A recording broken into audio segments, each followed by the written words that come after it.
नमस्कार श्रोताओं, मैं अभय शंकर गौड़, अध्यक्ष SSDS Shiv Shankar development society और इसी की संस्था है रेडियो जागो की तरफ से आपका बहुत बहुत स्वागत करते हैं। आज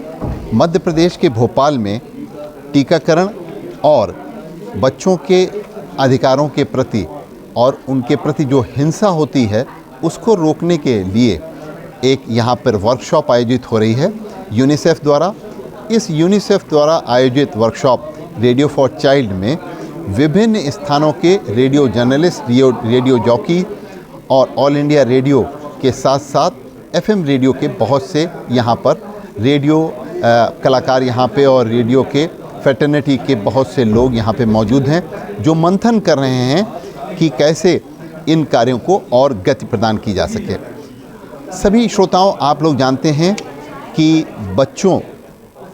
हमारे समाज में बच्चों का एक बहुत महत्व है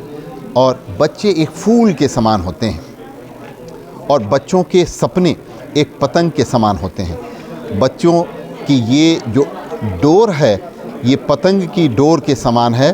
और इसके माध्यम से बच्चों को वास्तविक ज़िंदगी से जुड़ी बहुत सी चीज़ों को उनको जागरूक भी रखना होता है।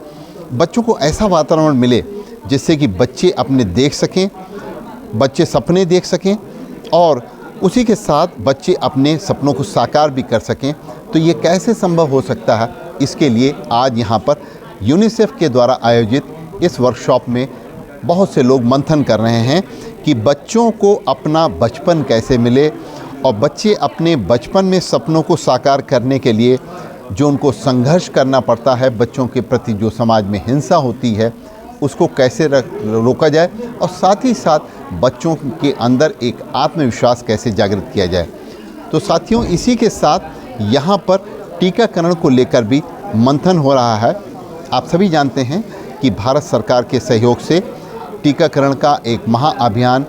संपूर्ण टीकाकरण मिशन इंद्रधनुष के नाम से पूरे देश में चलाया जा रहा है और इसके लिए बहुत ही प्रगति भी देश ने की है।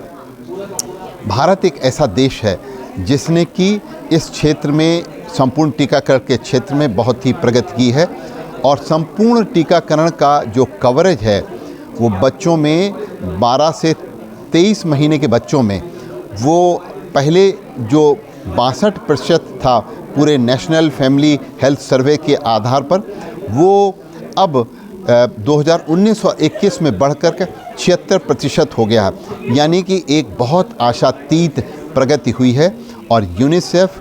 के सहयोग से भारत सरकार ने जो ये कार्यक्रम संपूर्ण टीकाकरण का चलाया है, जिसकी वजह से बच्चों का हेल्थ और बच्चों के साथ साथ स्वास्थ्य के साथ साथ उनके टीकाकरण की जो सेवाएं उनको प्रदान की जा रही हैं, उसकी एक प्लानिंग की जा रही है, उसको क्रियान्वित किया जा रहा है और उसकी लगातार मॉनिटरिंग भी की जा रही है, जिसके वजह से ये प्रगति संभव हो सकी है। लेकिन इस प्रगति को 100% तक पहुंचाने के लिए अभी भी भारत सरकार और के सहयोग से यूनिसेफ भी पूरी तरीके से जुड़ा हुआ है। पूरे विश्व में जो यूनिसेफ का फ्लैगशिप SOWC प्रोग्राम जिसकी की एक मान्यता है, उसके आधार पर ये कहा जा सकता है कि पूरे विश्व में जो भारत में टीकाकरण का अभियान चलाया गया है वो सबसे अधिक रहा है और इसकी वजह ये है कि ये जो संपूर्ण टीकाकरण का मिशन इंद्रधनुष चलाया गया उसने बहुत ही परिवर्तन इस प्रगति को लाने में किया है। संपूर्ण टीकाकरण के द्वारा हम उन बच्चों तक पहुँचे हैं जिनका कि टीकाकरण छूट गया था और जैसे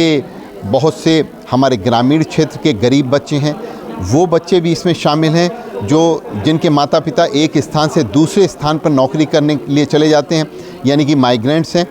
और साथ ही साथ वो भी बच्चे हैं जो किसी न किसी प्रकार से हमारी जो कुल जनसंख्या है उसमें छूट जाते रहे। लेकिन अब उनको इस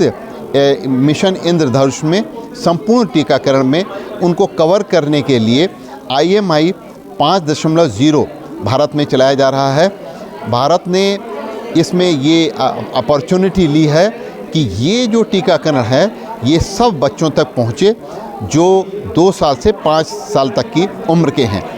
और ऐसे भी बच्चे इसमें शामिल हों जिनका किसी भी प्रकार से टीकाकरण छूट गया था। तो आज यहाँ भोपाल की इस वर्कशॉप में इसके ऊपर भी गंभीरता से यहाँ पे मंथन किया गया है कि भारत सरकार ने जो एक भारत सरकार का नेतृत्व जिन हाथों में है,